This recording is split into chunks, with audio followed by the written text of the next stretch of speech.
Assalamualaikum warahmatullahi wabarakatuh.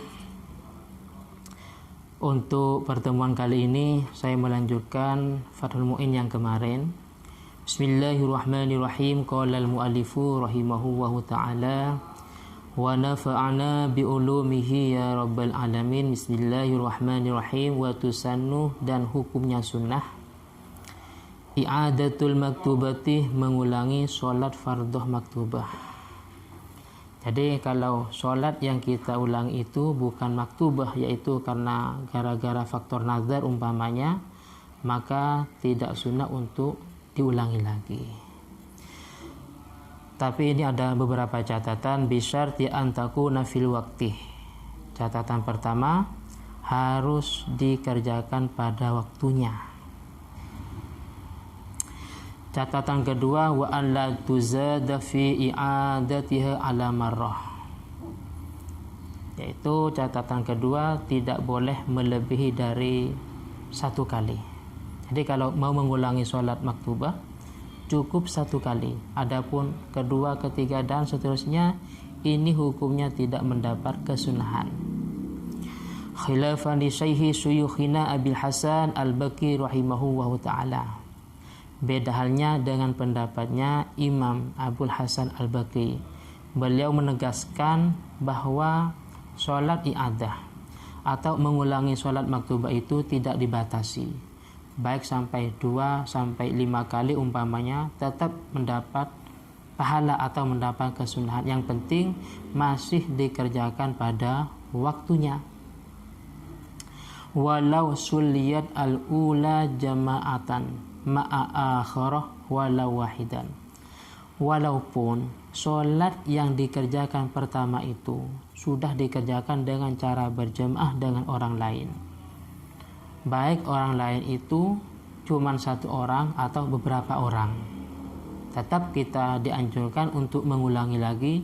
Yang penting tadi, pertama dikerjakan pada waktunya, yang kedua tidak boleh melebihi dari satu kali. Imaman kana au ma'muman fil ula aw saniyati. Baik saya statusnya orang yang mengulangi sholat maktubah, menjadi imam atau menjadi makmum, baik pada waktu sholat yang pertama maupun sholat yang kedua, ini tidak menjadi masalah. Ini biasanya terjadi di pesantren. Jadi di pesantren itu anggaplah jemaah sudah dilaksanakan, ternyata ada santri yang ketinggalan sholat berjemaah, dan santri ini mengajak temannya padahal temannya sudah sholat tadi. Maka ini termasuk salah satu contoh kecilnya biasanya di pesantren. Maka teman yang diajak sholat tadi namanya al-mu'id, orang yang mengulangi sholat maktubah. Tidak apa-apa dia, baik dia jadi imam maupun dia yang menjadi makmum, tidak menjadi masalah.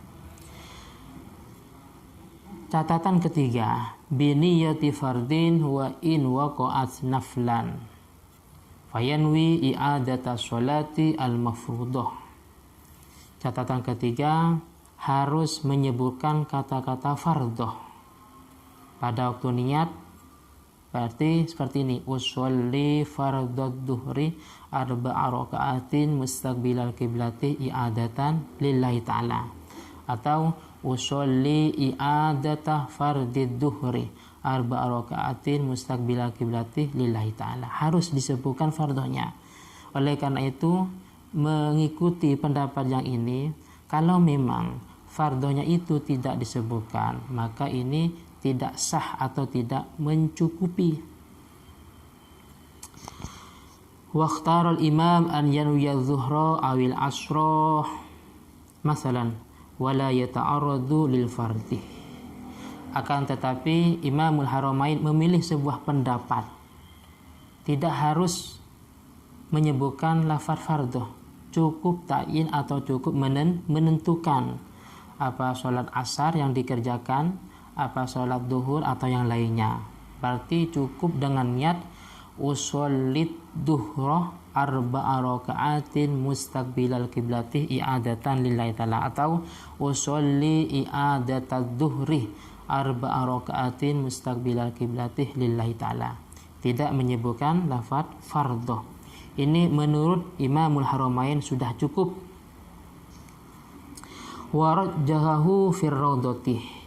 Dan pendapat ini pendapat yang mengatakan tidak harus menyebut fardhu ini diunggulkan atau didukung oleh Imam Nawawi dalam kitab Raudhatut Thalibin fi Umdatil Muftin wal Mustaftin. Lakinil awal murajjahul aksarin wal fardu al ula. Akan tetapi pendapat yang diunggulkan oleh mayoritas ulama yaitu pendapat yang pertama yang menyatakan bahwa ketika mengulangi sholat harus memakai niat fardhu atau harus menyebutkan kata-kata fardhu. Walau bana fasadul ula lam yujzi'hu as-saniyah lam tujzi'hu as-saniyatu ala ma'tamadahu Nawawi wa Syekhuna. Nah, sekarang ada sebuah permasalahan. Kalau memang sholat yang pertama itu tidak sah atau mungkin batal, maka sholat yang kedua ini tidak mencukupi dari sholat yang pertama.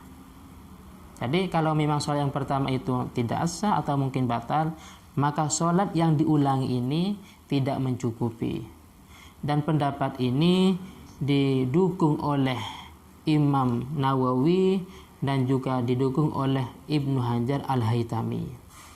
Khilafan lima qalahu Syaikhuhu Zakaria tab'an lil Ghazali wa Ibnul Imad ay idza nawa bisaniyati al-fardhu. Beda halnya pendapatnya Imam